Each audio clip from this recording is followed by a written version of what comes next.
Welcome, welcome, welcome. Special guest, special guest. I've known this man for 10 years, I think, maybe back in Texas, It's a been a long time while. ago. Yeah, it's been a while.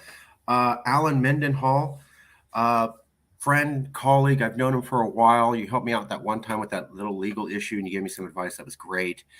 Uh, he, Dr. Alan Mendenhall at Troy University. He's the associate dean at the Sorrell College of Business and the director for the Center for Political Economy. Alan Mendenhall is the associate dean and Grady Rosier professor in the Sorrell College of Business and executive director of the Manuel H. Johnson Center for Political Economy. You can also visit him at alanmendenhall.com. He holds a BA in English from Furman University and MA in English from West Virginia University, JD from West Virginia University College of Law, LLM in transnational law from Temple University, Beasley School of Law, and PhD in English from Auburn University. I hold a BA in English from Furman, and Beasley School. Okay. Before joining Troy University, I was an associate dean and founding executive director of the Blackstone and Burke Center for Law and Liberty at Faulkner University Thomas Good Jones School of Law in Montgomery, Alabama. I edited Southern Literary Review for over a decade and was a visiting scholar at the American Institute for Economic Research, an adjunct legal associate at the Cato Institute, and Mises Emerging Scholar with the Ludwig von Mises Institute Canada, an associate at the Abbeville Institute, that's where we met, a Humane Studies Fellow with the Institute for Humane Studies, a staff attorney for the Chief Justice Roy S. Moore of the Supreme Court of Alabama, and Assistant Attorney General in the state of Alabama Office of Attorney General Penitentiary. I have served on numerous boards of organizations as wide-ranging as the Alabama Public Television Foundation Authority, the Young Professionals Board of the Alabama Humanities Foundation, the Society for Law and Culture, a division of the Russell Kirk Center for Cultural Renewal, Trinity Christian School, and the Philadelphia Society. I'm on the advisory council of the Ludwig von Mises Institute Master of Arts degree and certificate program. My academic writing has appeared or is forthcoming in such peer-reviewed journals and law reviews as the Journal Jurisprudence, the Canadian Journal of Law and Jurisprudence, the Political Science Reviewer, the Texas Review of Law and Politics, European Journal of Pragmatism and American Philosophy, the South Carolina Review, UMKC Law Review, University of Dayton Law Review, Indiana Journal, Law Journal, Elon Law Review, Academic Questions, Georgetown Journal of Law and Modern Critical Race Perspectives, Michigan State Journal of International Law, the Independent Review, Libertarian Papers, Quarterly Journal of Austrian Economics, Modernist Cultures, and the British Journal of American Legal Studies. My writing for popular media has appeared in Newsweek, Fox News, Fox Business, Wall Street Journal, Washington Times, American Spectator, Pacific Standard, The Hill, Los Angeles Review of Books, American Conservative, Daily Caller, Federalist, Public Discourse, Law and Liberty, Freedom, Liberty, Real Clear Markets, the University Bookman's Daily Signal Chronicles, the Christian Lawyer, The Conversation, and elsewhere. It's also spoken at Harvard, Brown, Georgetown, and Francisco Marroquin University, Furman University, and George Mason University. Did we get anything wrong? Is that a fair background? I think that's great. Yeah, you may have just repeated yourself on the first two slides. Oh, sorry. But you. Well, it's extra important. We wanted to put some emphasis behind it. Yeah, no, I thought that was great. Let's get right into it. Now, 10 years ago, or abouts there, I went to a conference on nullification by the Abbeville Institute in Texas. If anybody wants to see that, I gave a speech. I think I was like the only liberal there, and I made a lot of great friends. Just type in Marcus Ruiz Evans Abbeville Institute Conference. How has political division changed from that time? Obviously, there was some political division. CalExit was big. Texas was already interested. The Abbeville Institute was talking. Where was political division at then? And where is it now? Is it better? Is it worse? What developments have you seen? Just as a thoughtful person, a professor, somebody who's looked at politics, and frankly, just as an American with eyeballs, where do you feel it was a few years ago, and where do you feel it is now? Well, I believe the fracture and division have accelerated. Whether that's a good or bad thing in terms of whether it's better or worse is it sort of opens the door to your perspective on division. I mean, in some respects, division is an inevitability within a society of very diverse peoples, especially a country as large as the United States of America. In such a territory, you are bound to have division. And that can be a good thing on some levels, or it can be a bad thing.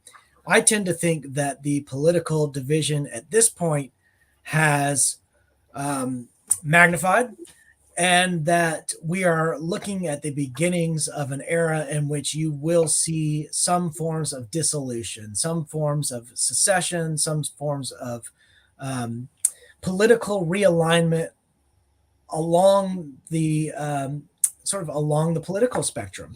So a perfect example of this would be to look at the states and what they are doing in the ESG movement. Of course, ESG stands for Environmental, Social, and Governments. It's that acronym that refers to investment. I mean, I like to say that you can think of it in two ways. One is on the micro level, which refers to sort of the frameworks or strategies that corporations use internally, but there's also the macro view, which that would be ESG would be the non-financial standards and factors that corporations, institutional investors, financial institutions, banks, sovereign wealth funds, governments, intergovernmental organizations, NGOs, et cetera, use when they allocate capital or assess risk. So this movement has started in the capital markets, but you see a very stark division in where different states are falling on this. So as we sit here today, all 25 Republican senators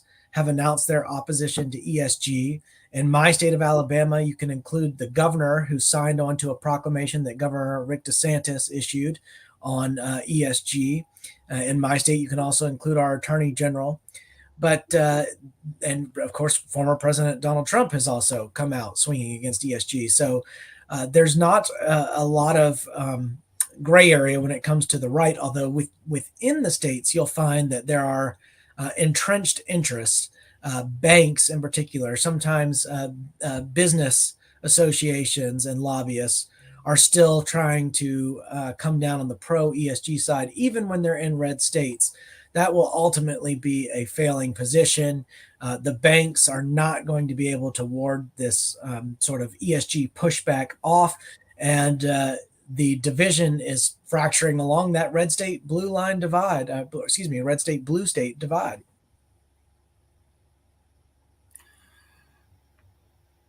Republicans swim against the tide of ESG money from Reuters. For an organization which professes to love free markets, the U.S. Republican Party is surprisingly keen to meddle in financial decisions. Its representatives in the U.S. Senate on Wednesday voted to overturn a rule that makes it easier for retirement fund managers to consider sustainability factors like climate change when making investments.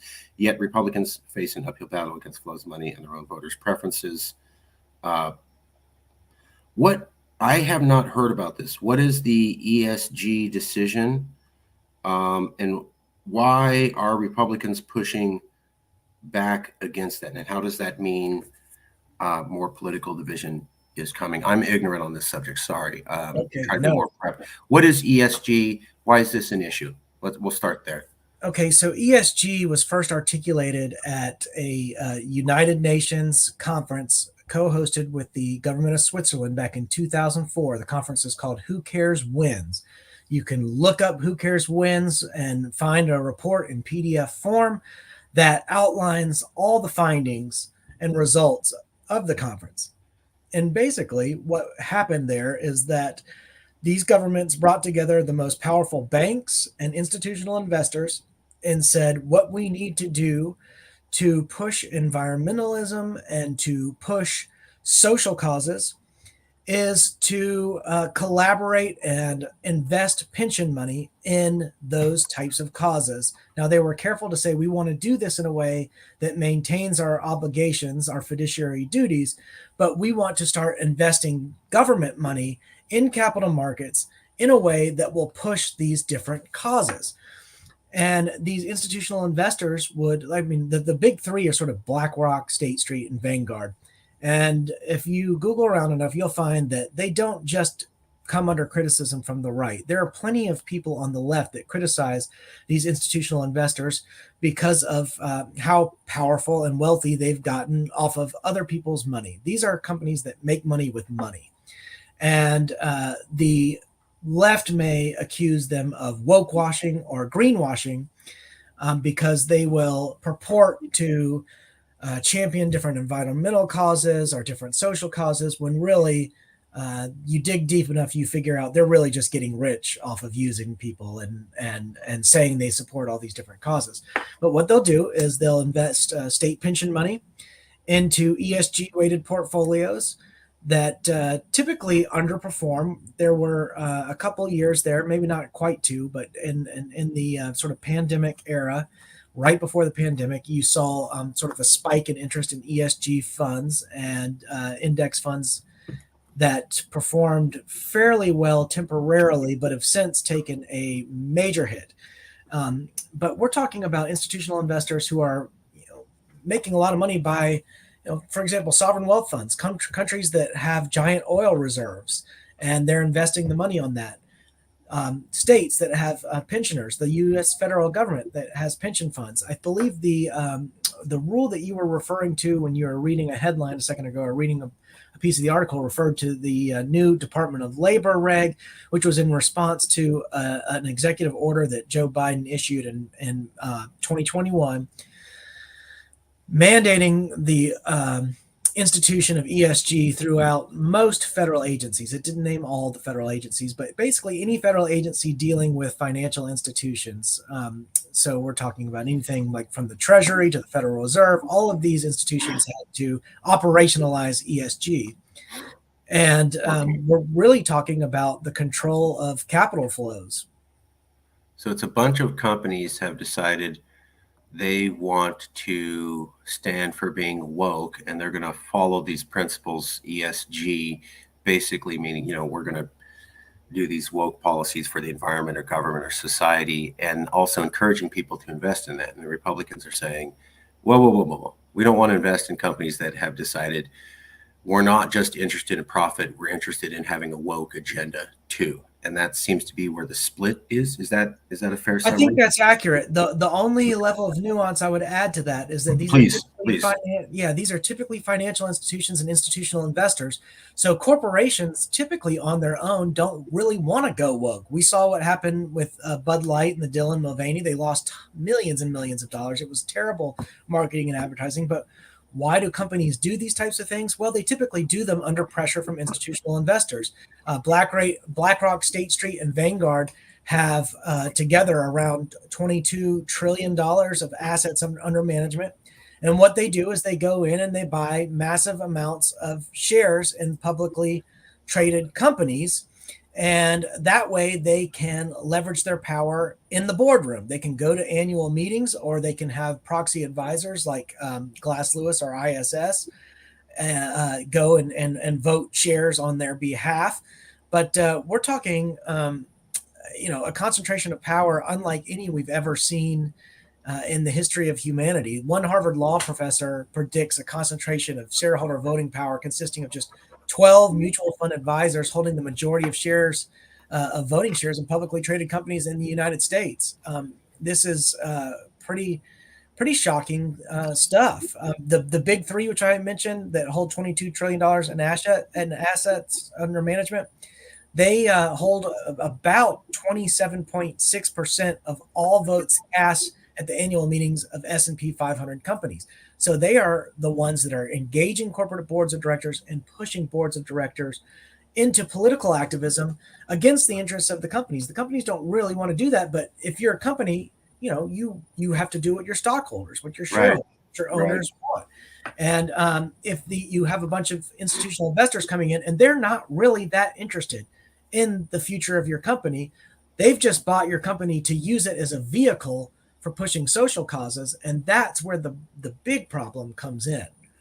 So how does Republicans pushing back on ESG investing equal more division in America? Well, I think you just see a divide along the lines of the states that want their state government money supporting social causes, left-wing causes, and the states that are finally saying, wait a second, nobody in this state believes in the stuff that we're pushing. Why is our state subsidizing all these issues? Like, for example, I'm in the red state of Alabama. Why, when the voters have spoken clearly on issues like abortion or issues like gender reassignment surgery, why in the world would the state of Alabama's government money be indirectly subsidizing Planned Parenthood or any number of organizations that don't fit the agenda of most people in Alabama? And most people in Alabama are saying, wait, why is our money funding our enemies? And people are just now waking up to it. So it's only a new phenomenon. It took the left 20 years to institute this entire process, this entire ESG program, and to really give it a bunch of legs here.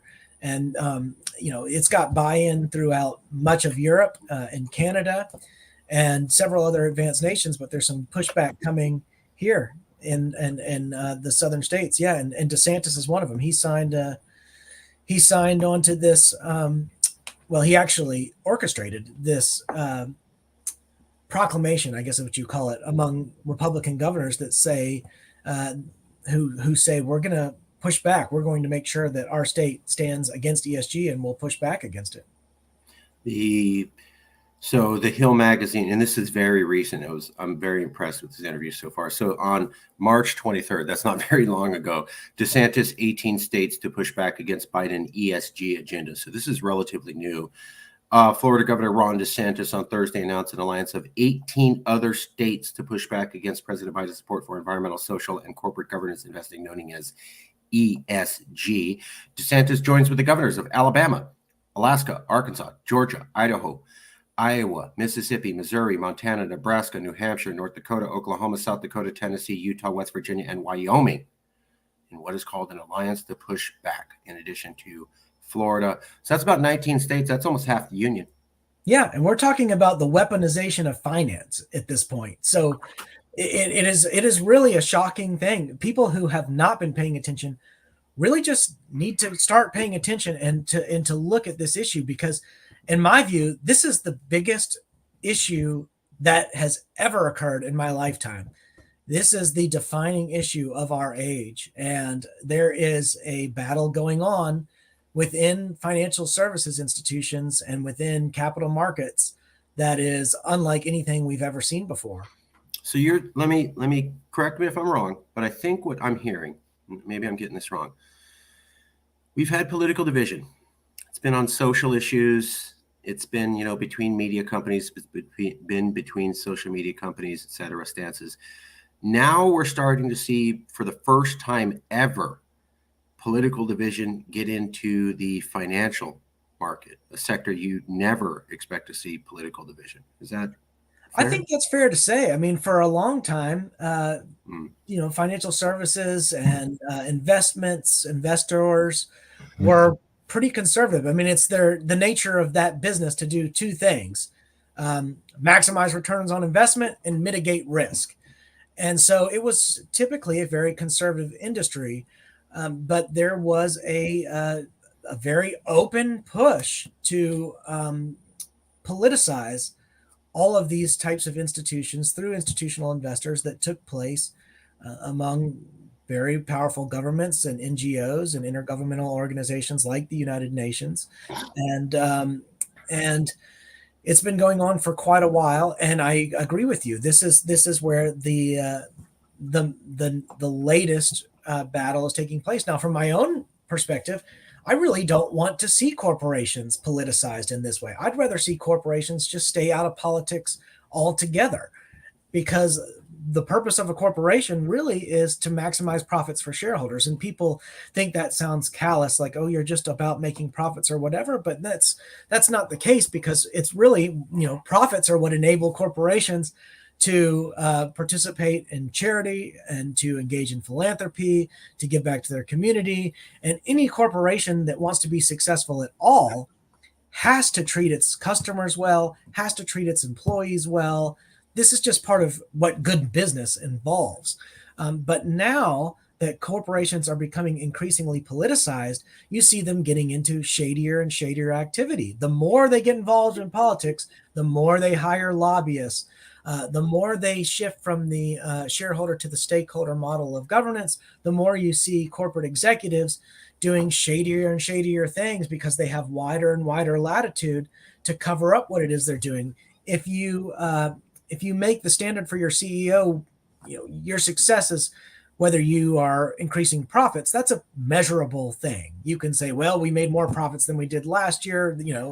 Is total revenue minus expenses. We know what that is. It's a simple mathematical exercise. But when you start redefining the purpose of corporation to include all types of social issues and social causes, then you'll start finding money flows going in odd places. You'll find ways that CEOs can cover things up. You'll find corporations saying that they're doing one thing when in reality they're doing other things.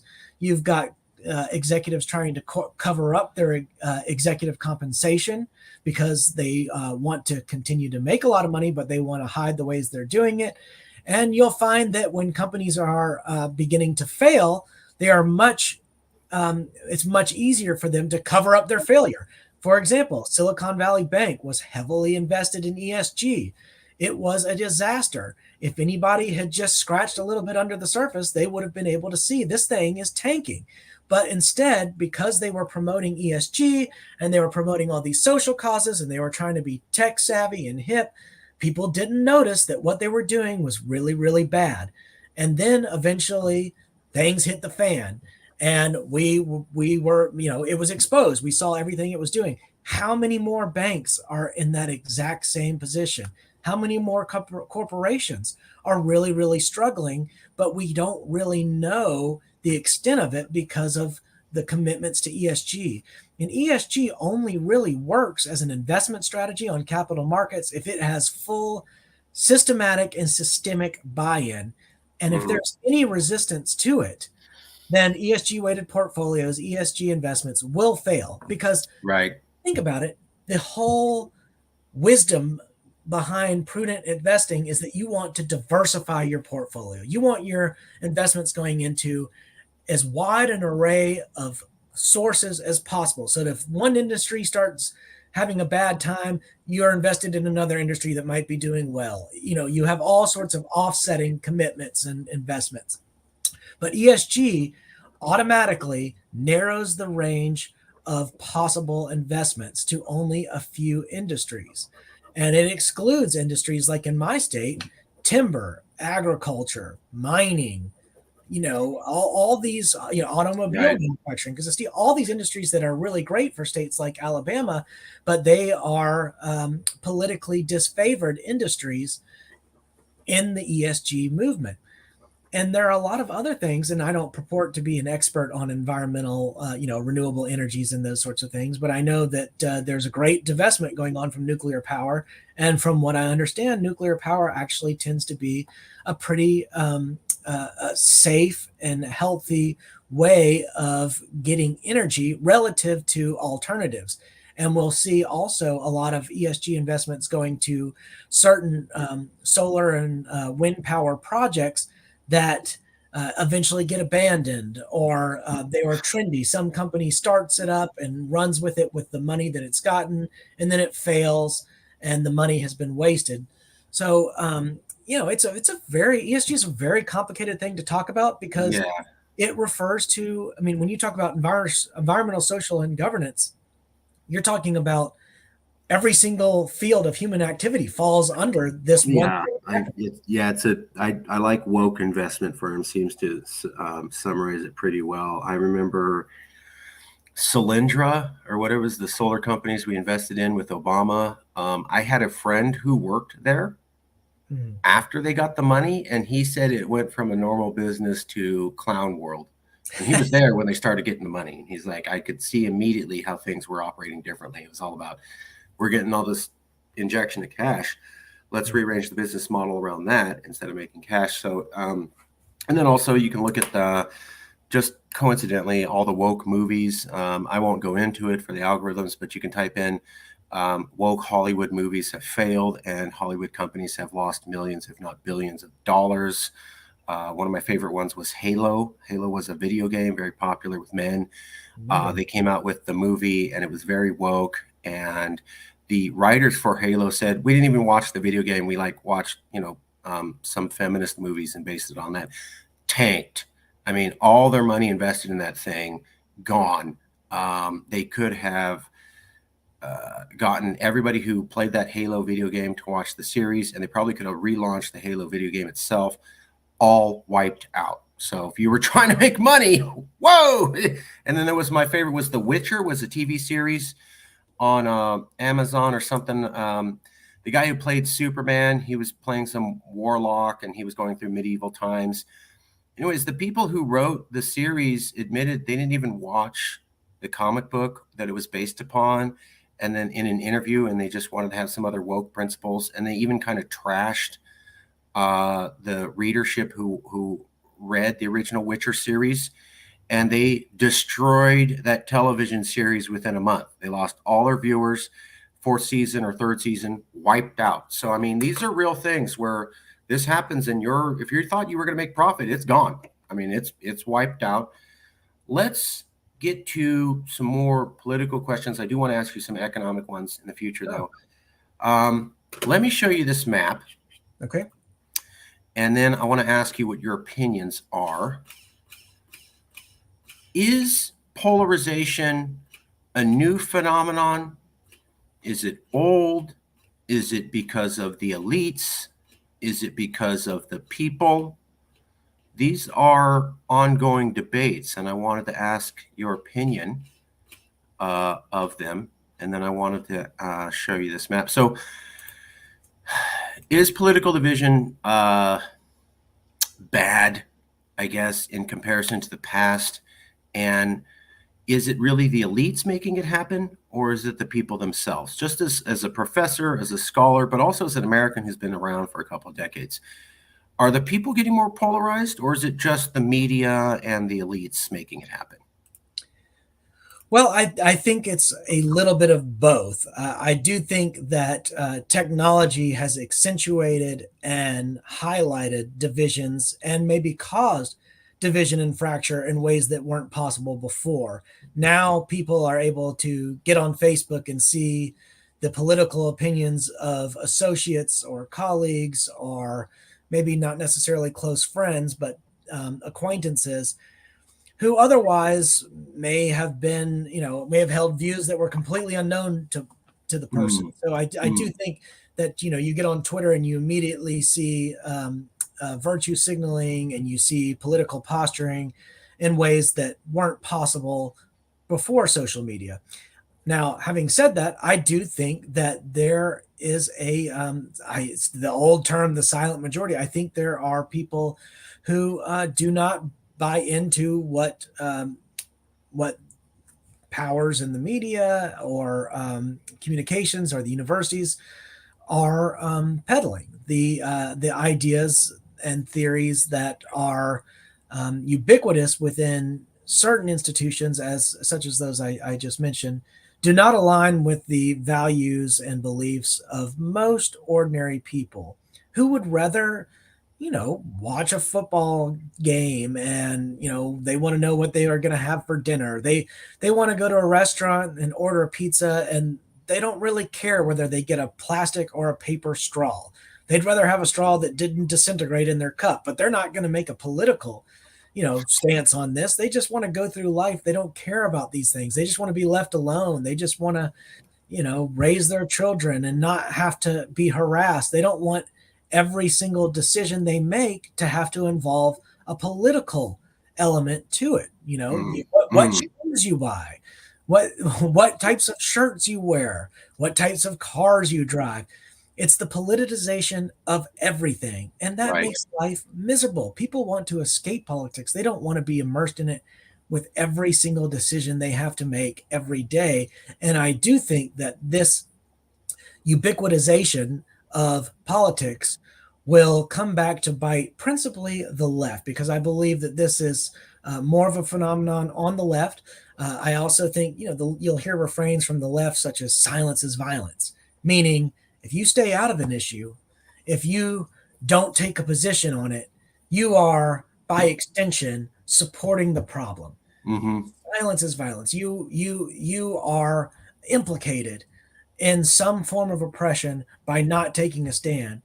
And that means that everybody is going to have to make a choice. Well, a lot of people, they don't want to make a choice. They don't want life to be harder than it. Life's hard. I mean, we have all kinds of issues with mental health problems.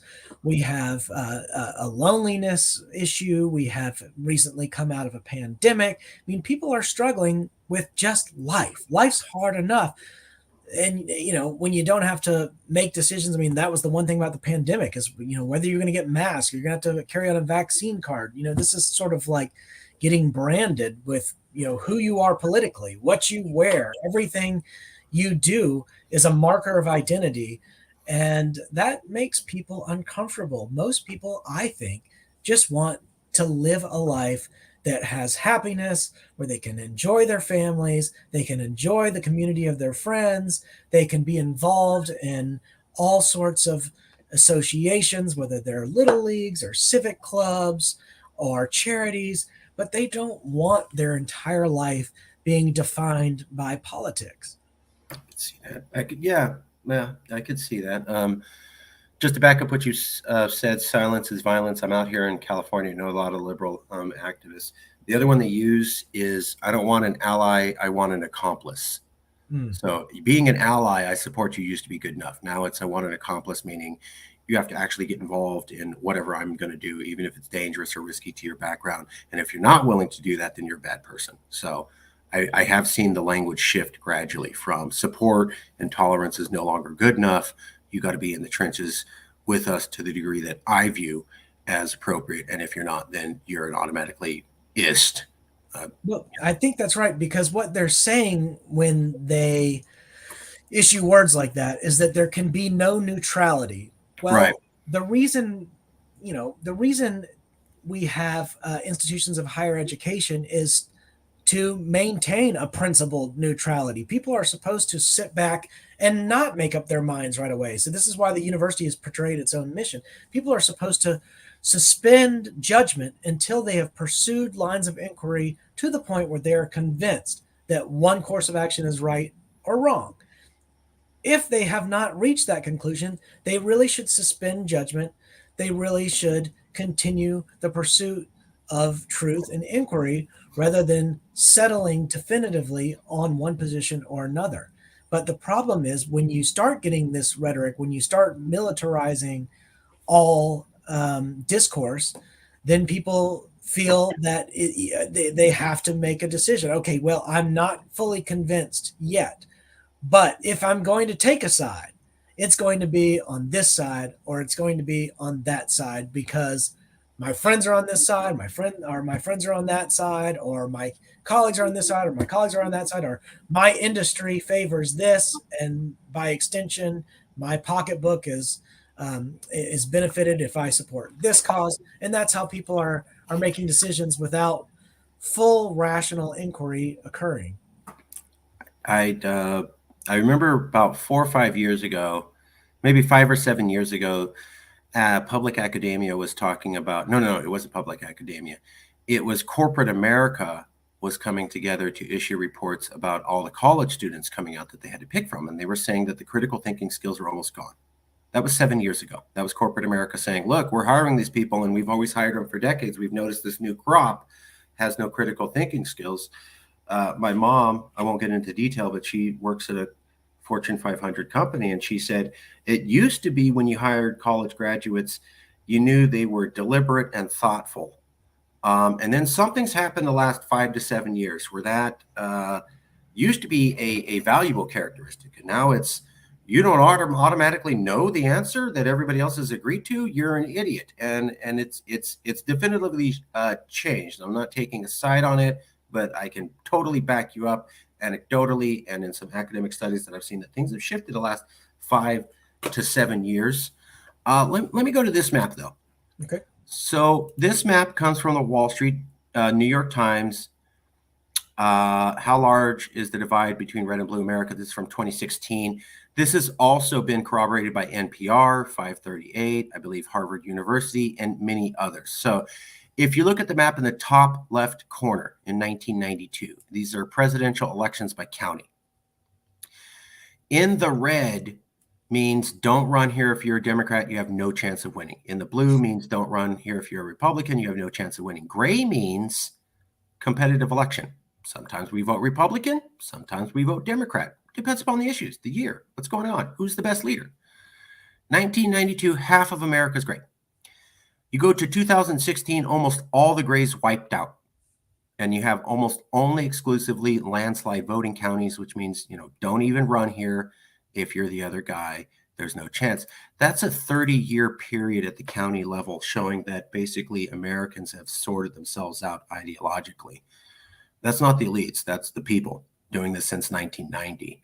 And basically what they're saying is people are moving to areas that fit their politics more, and then basically kind of adopting the local attitude politically over time. There's some debate on if people are consciously doing this or if they're subconsciously doing this, but it's definitely happened, definitely been going on 3 decades, definitely getting worse at every time. Doesn't this make it look like it's the American people who are polarizing and it's not necessarily the elites or social media? I mean, we're going back to 1992. Social media became a problem in 2015. No, it really does, Marcus. And I'm not somebody that's sort of studied this empirically, and I don't have sort of an in-depth knowledge of these migration patterns and stuff like that. But We certainly want the to have a maps you're showing, conversation. Yeah. certainly the maps you're showing seem to suggest that, and I would guess that some of those areas of blue, although they look like they're small dots, are where they're the highest concentration of people. Mm-hmm. Some of those red areas, there are fewer people. That's I think an important piece of information to point out. But yeah, I think that the people are sort of sorting themselves out. I happen to know that population is growing down here in Alabama. It's growing in my town of Auburn, where I live, and in general, although we have some purplish little spots of town, in general, we have stayed solidly red. And if you look at one of those time warp maps of Europe, that it just shows, I mean, you've got the continent and that's fixed, right? That's just what it is, the actual landmass.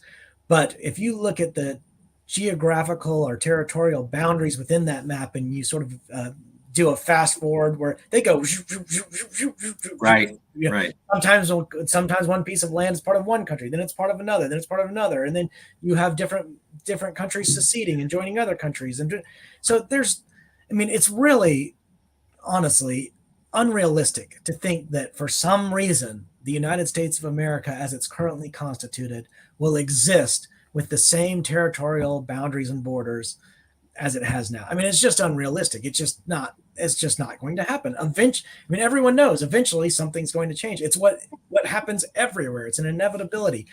I just think that we're maybe in the earliest stages of seeing some form of redefinition occurring. You're going to get some hardcore economics questions, but I want to knock out the general ones first. Marjorie Taylor Greene, the sitting Congress member on President's Day, called for a national divorce between red and blue because she said we can't live with each other. In response, a Utah governor said, "Oh, Marjorie, you're so silly. We don't need national divorce. We need marriage counseling." What does marriage counseling look like for 300 million people that are as polarized as they've been since the 1960s? Well, Marcus, as somebody who went through failed marriage counseling personally, I'm not trying to get personal. I'm not. I'm sorry. I already apologized. Sorry about that. No, I'm kidding, but I don't know what that looks like, to be perfectly honest. There's a lot of money being spent on trying to heal divides and to build bridges and traverse boundaries and these kinds of things. And there's nothing wrong with those efforts, but I think they are also to some degree quixotic because we are now dealing with fundamental differences, non-negotiables, so to speak. I mean, when people have a belief that you know, I don't know, life begins at conception, and that Right. human life, when you're fighting over things that are, about which there can be no compromise, it's difficult to imagine any sort of um, points of agreement, any sort of I don't know, boundary crossings that can occur. And I just used an abortion as an example. That's one that's been around for quite some time, but it's fresh in light of the Dobbs opinion. But I do think that some of this decentralization thing, I think that was good about the Dobbs opinion is decentralizing it, bringing back to the states.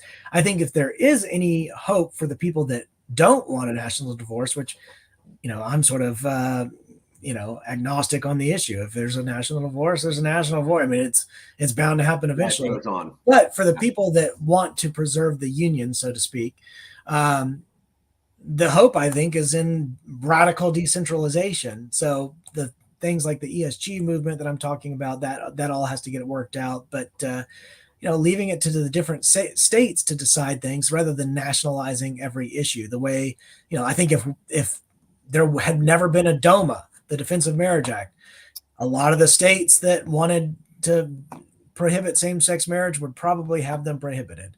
And I'm not passing judgment on that issue on one way or the other. I'm just using it as an example of the unintended consequences of centralizing or federalizing social rules. Sure, sure. When we look at, yeah, so the two things, when we look at marriage counseling, some people suggested, the president could come forward and do it, but Donald Trump is seen as a divisive figure on the left. And then when I approach liberals, I go, but didn't Joe Biden give a speech where he called 78 million Americans basically enemies of the state in front of a blood red backdrop with active duty Marines, which no president has ever done? How is that bringing us together? And then I talked to some liberals about that, and they go, that was a good thing. He's got to call them out. And I go, yeah, but he called out half the country as enemies. Not strong enough language. And I'm like, okay, well, that's not healing. So we have two presidents in a row who can't do the job of marriage counseling. People are going to what you're saying, maybe federalism. Here's my caveat. Here's my pushback. I'm warning you ahead of time. We don't do gotcha journalism. Pushback's coming. You can see it coming. It's in slow motion. There was this thing called Roe v. Wade and the Supreme Court. And the Supreme Court overturned it and kicked it back to the states. Now, I'm here in California, and I had a lot of friends in New York. Nobody was saying, oh, it's kicked back to the states. Yay. Or it's cool. It was, oh my God, they're taking away a woman's right to choose. It's the end of the world. They're coming to get us. I mean, we were spending California campaign money to put ads in Florida. And people in New York were freaking out. Everybody was freaking out. They're coming to get us. Very few people I talked to were aware it's at the state right. California's never going to take away a woman's right to choose. We're totally safe. It was just, oh my God, they got rid of the federal protection. We're coming next. Now let's flip it to the other side. Here's the Republican Party. Republican Party said for decades, we're the party of federalism. We're the party of less government. We're the party of returning power to the states.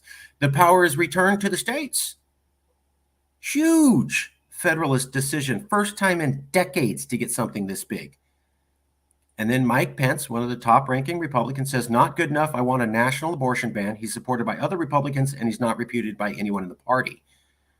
What chance for real federalism do we have when one party outright rejects it and the other one pulled a gigantic hypocritical move, the likes of which we've never seen in a scale in 33 decades? What chance do we have? Yeah, no, I agree with you that our politics are fundamentally dysfunctional, principally because of the size and scope of the federal government. I mean, that's really where most of this problem comes from, is the federal government. I mean, federal agencies are tremendously large. They virtually every single one of them are involved in grants to states, so giving money to states, and every time states, whether it's just some professor at a university or whether it's some city taking some sort of money or some county, municipality, whatever it is, those grants all come with strings attached to them, and Mm-hmm. those strings are typically attached to other forms of federal regulation, and so it becomes very difficult to achieve true federalism. And what happens is the stakes of every election escalate every 4 years, every national election, because everyone is so afraid of what will happen if that federal apparatus gets weaponized against their side. They'll say, Mm-hmm. well, on the conservative side, they'll say, well, I'm against government power. I don't believe in government overreach, in particular federal overreach.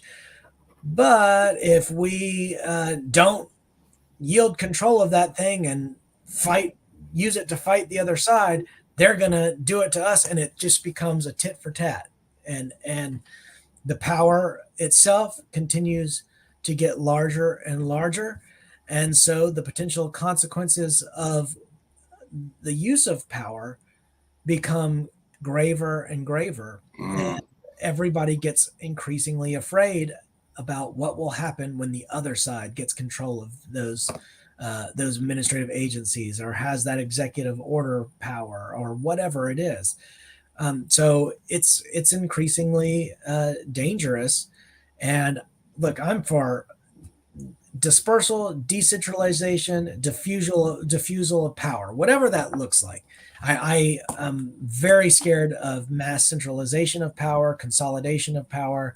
I try to advocate, however, however I can, excuse me, the the diminishment, the decrease of power structures, which I believe exist, and so um, it's becoming a more difficult thing to argue for over time. And like a lot of people will agree with you on principle or theoretically, but when it comes to the way they vote, or what types of bills they support, or um, how they talk about people on the other side, they're increasingly wanting to weaponize government against their enemies.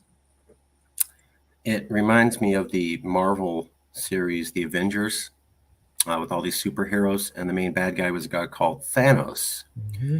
And the last two episodes are about how there were these five stones that controlled all the power in the universe. And for a long time, they were spread out. Nobody had all five stones.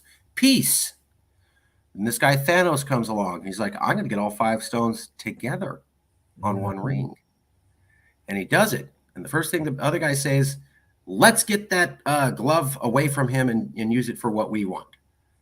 And so the moment you took the dispersed power and you put it in one glove, concentrated all this power, it was on. The Avengers had to fight Thanos, and it was just this gigantic battle. Now, when the stones were dispersed and they weren't on one glove, nobody cared. Yeah. Thanos was doing his thing. The Avengers were fighting other bad guys. They were now the moment you concentrate all that power, it's on. And the last two were the biggest movies where they fought the biggest battles compared to their other stuff. Perfect analogy. It's just too much concentrated power, and it terrifies people. And the moment you get that, everybody wants that glove and then to use it against the other guy. Mm-hmm. There was a guy called Lord Acton in the 1800s, and he said, power corrupts and absolute power absolutely corrupts. He was one of the first guys to say slavery was wrong. He was right about other things. Let me ask you some economic questions if I can, as we're winding down, but I need to ask you this if I can. I have an economics background. So when Marjorie Taylor Greene talked about national divorce, and she wasn't very clear, maybe it was inartful. Did she mean states just splitting up? Maybe. Did she mean states leaving America? Maybe, not totally clear. But what I didn't like was in the newspapers, it went like this. Well, the red states receive more federal income taxes than they put in. If they left America, they would become poor automatically. Into the story. Done. And I'm like, well, that's not exactly fair, is it? Because if you're part of America, you're stuck with our federal regulatory climate and our federal tax climate. And those will never change and have never changed in America. But if you were independent from America, you could start to change things. There's a country called Puerto Rico, and they don't have federal income tax. They're attracting massive amounts of investment out of America. Jake Paul and Logan Paul, they're YouTubers, famous. They moved their entire business to Puerto Rico from America. Puerto Rico's ranked as one of the high income economies, or the only one in all of Latin America because of that. There's also a place called Ireland. Ireland lowered its corporate tax rate to the lowest in the world and became an economic boom. Is it fair or unfair to say, and this is totally hypothetical, if red states broke off, oh, you lost federal money, you're going to be poor, end of story? Or is it more fair to say, yes, you lost the federal money, but you also lost the federal overreach, and you could set your own domestic income tax policies, your own international corporate tax rate, and your own business regulatory climate. And you might have massive explosive economic growth because of those freedoms, as we saw with Brazil and China, two countries who radically reformed the way that they did money and exploded their economies within 5 to 10 years. Is this a crazy thought and I just don't understand it? Or is this kind of basic economics 101? And for whatever reason, everyone in the media somehow forgot this? Well, I tend to favor your latter explanation, the second explanation, and I think that that is being borne out as we speak. Yes, a lot of these red states, especially in the South, were poorer than other states for a long time, and therefore there were more people receiving, things like welfare, for example, or different forms of tax money. But I think if you look at Texas and Florida as great examples, businesses are fleeing places like California and New York for those states. Delaware remains a strong state for corporations because of its strong corporate laws that favor the traditional um, shareholder model of governance over the stakeholder capitalism.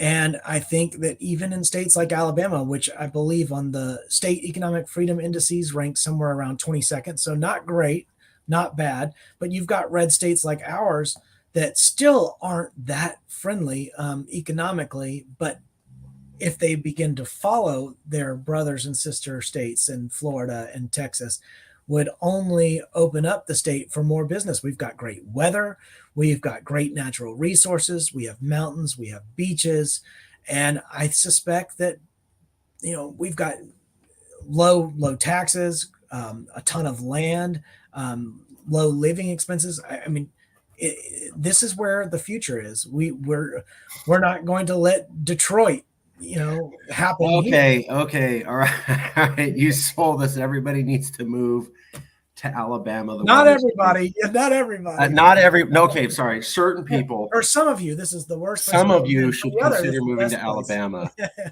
Alabama. Yes, I right. So, um, let me ask you two more questions though. If you're part of NAFTA, right, the International Trade Group, and NAFTA includes Canada and Mexico. One of the things I heard was, well, if these red states break off, we're going to have to put up borders between states and there will be no international trade and everybody will go poor. And I thought, really? Because the entire world is moving to international trade. We just renegotiated NAFTA and everybody bought on. There are Mexican citizens who are not American citizens and are able to get on trucks and trains and travel through America every day as part of NAFTA. Nobody has any problem with that. That's separate than the immigration issue. If you're a separate country suddenly, like you're Florida, and you leave and you become a separate country, why can't you just say, I agree to the original NAFTA rules that we all signed on when I was a state, and I want them fully, and I'm right back in the NAFTA exactly as it was before? Well, I think it's basically an economic law that trade is beneficial, that trade is great for economics. And I don't see exactly as you say. I think states will find ways to trade, and people within states will find ways to trade and to reduce barriers to entry. We heard all kinds of doomsday tales about what would happen after Brexit. And there were even punitive measures taken by the European Union to try to get back at England, to try to punish England for Brexit. But although there were some hiccups and there were some issues, of course, as there always are when there are major changes and disruptions such as that, people are going to want to trade with England. England has stuff that other Thank people want, you. Thank you. and England wants stuff that other people have. It's so long as people have incentives to want things and need things, there will always be trade.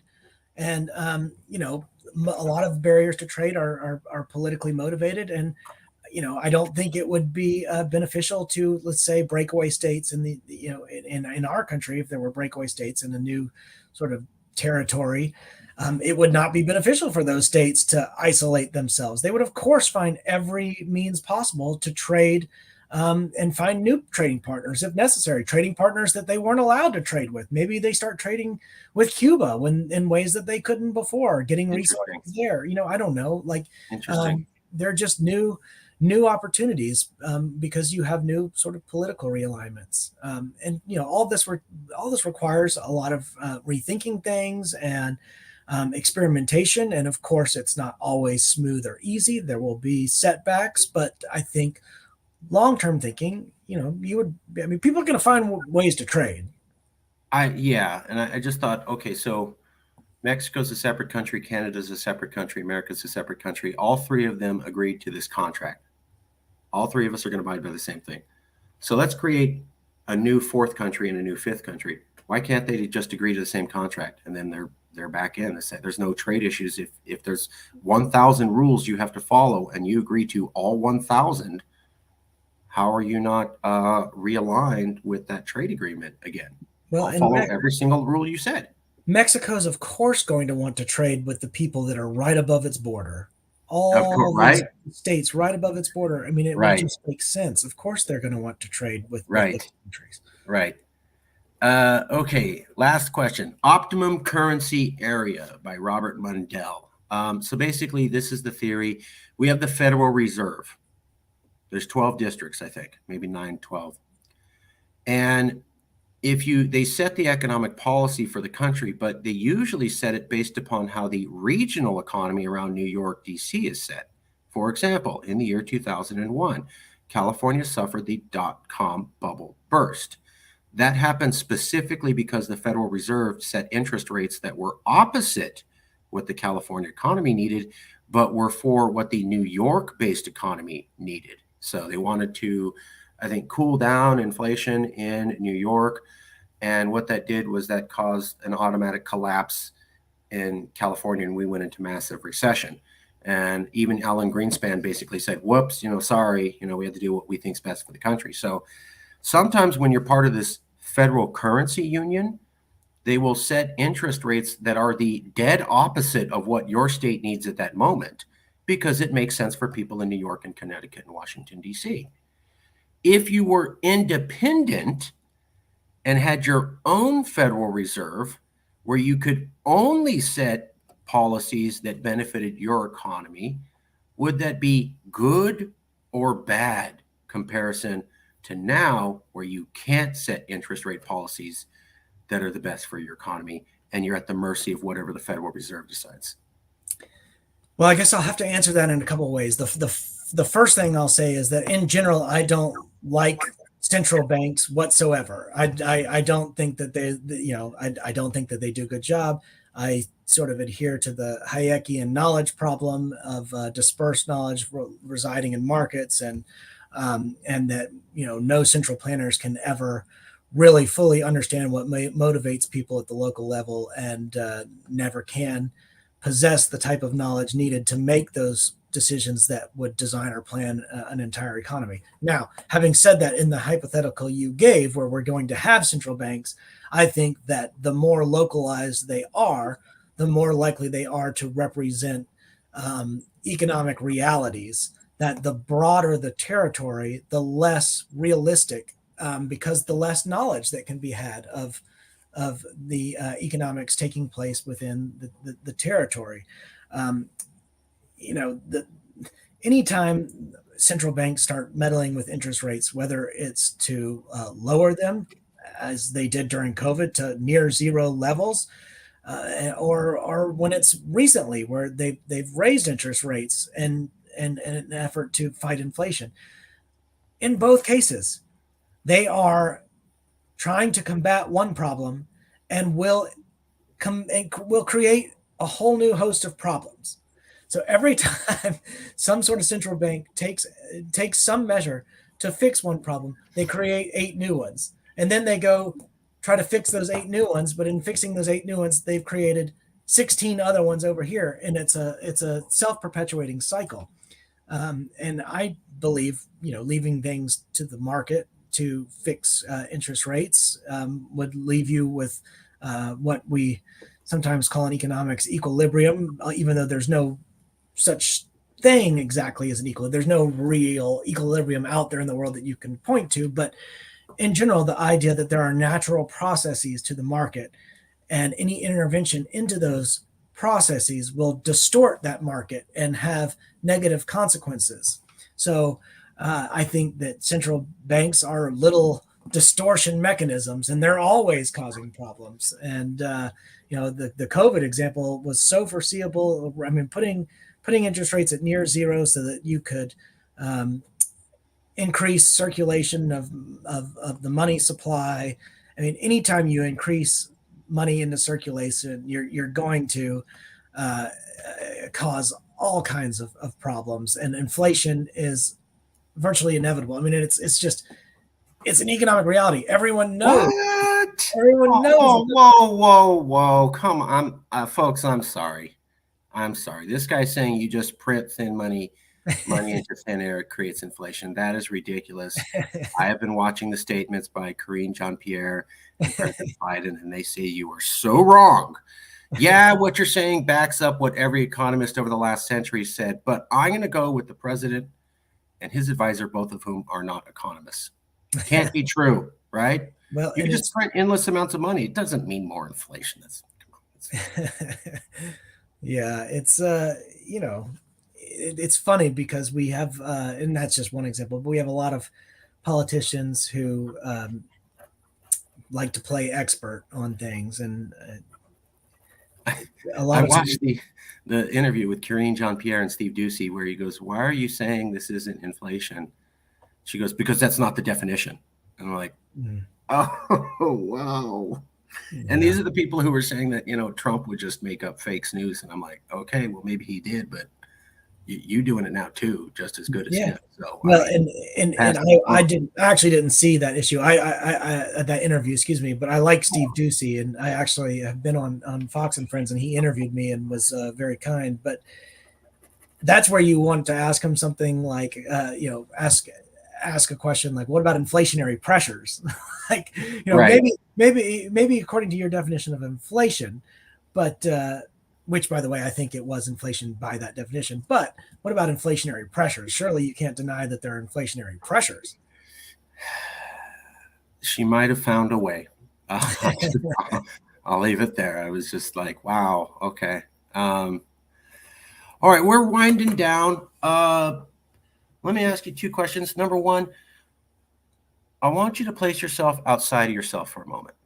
I want you to picture you're somebody watching this interview, and they had a pretty good time, a lot of material covered. It's 5 days from now, 5 days from now. And they don't remember exactly what was covered, but they can't get this one thing the interviewer said out of their head 5 days from now. What would be that super sticky thought you would like to leave the American public with? Well, I would hope it would be ESG. There's too much to cover in one interview. In fact, I just spoke to the Senate Republican caucus in the state of Alabama last week and generated a lot of controversy in the process about ESG. And a lot of our legislators had either never heard about ESG or were just hearing about it for the first time.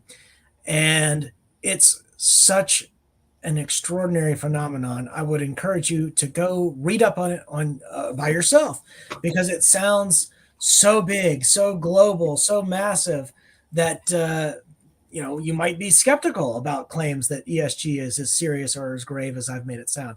I would encourage you to go look that up on your own and see what ESG involves and see how banks and institutional investors work. What's going on right now? ESG. Ron DeSantis has formed a coalition with 18 states. You can type in ESG, Ron DeSantis, Republicans' opposition to ESG, and it will come up. And this is a relatively new, or at least it's grown into a new state of urgency in March. So, absolutely. Last question. I hope you found that this was not gotcha journalism. We didn't try to set you up. Just ask straightforward questions. Even when we threw the hardball questions, we're like, okay, here's a hardball. It's coming, Do you know anybody who might be willing to be part of this honest conversation? They could be on the left. They could be on the right. They could be an activist. They could be a writer. They could just a thoughtful person who can form complete sentences and talk thoughtfully for more than 5 minutes. Do you know anybody like that who might be interested? Have you had Todd Zwicky on the show? No. I think he would be very interesting. Don't ask me to spell his last name. It's like Zwicki, I think. Okay. Todd Zwicky. Yeah. Where's he from? He's a law professor at George Mason University. And you've probably have you had Frank Buckley on the show? Who's there? We've had about 2 or 3 people from George Mason University. So okay. Todd Zwicky at George Mason. Yeah, and he's talking about both vaccines and ESG quite a bit. In fact, he sued George Mason University for its vaccine mandate. Hold on. Todd Zwicky. Let's go, George. Hold on. George. There it is. Zwicki. Yep. Todd Zwicky, the Antonin's Law School. Yeah. Okay. Yeah. All right. He's a sharp guy. And then there's somebody she's an attorney on the left, but she has sort of a following on the right. Let me see if I can get her name right. Yeah. Okay. It's, I think it's spelled Janine, but it's pronounced Janine, but it's Jenin, and the last name is Younes, Younes, and she's at the New Civil Liberties Alliance, and she is somebody on the left who litigates sort of civil liberties, that kind of public interest stuff, but it gives her lots of friends on the right. John, thank you. That's perfect. I got both of them. Thank you so much. Yeah, they're both very interesting people. And I don't know, Janine, I've met her before, but I doubt she would remember who I am. But Todd definitely would. Oh, that's so awesome. Thank you so much. We're trying to keep the conversations going. We're finding that the media won't do this. It's kind of atomized insult, slam-based conversations. And we didn't want to do that. We wanted to have a variety of interviews, people on the left, people on the right, thinkers, writers, professors, philosophers. And then we were going to do this thing that I remember as a boy. It's not very popular these days, but you have to think for yourself and make up your own opinion. I know. It's a radical idea, not super popular these days, but that's what we're doing here. That's awesome. So appreciate it. Yeah. Thank you for the recommendations. I will send you a copy of the video in a few hours. And that's great. Really appreciate it. Well, thanks. I'm glad we could reconnect, by the way. So am I. It's been a while. It's nice to see people from that. Man, that was still one of the highlights of my life. Just going to the conference and speaking and meeting so many of you guys. There were so many thinkers, so many people talking about where the future of America could go. Just an intellectual, spiritual, uplifting moment.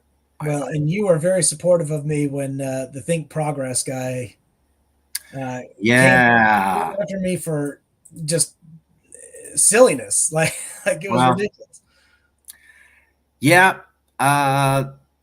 Your daughter's African American, right, or something like that? Yeah, my both. I have my son and daughter. So my ex-wife is Brazilian, right? And they have an African grandparent, but so they've got I mean, I don't really know what you call them, Latino, Latina It's with called some Afro black, Latino. But yeah, but they don't look black. They just look like very tan versions of me, but they are mixed race. I mean, right.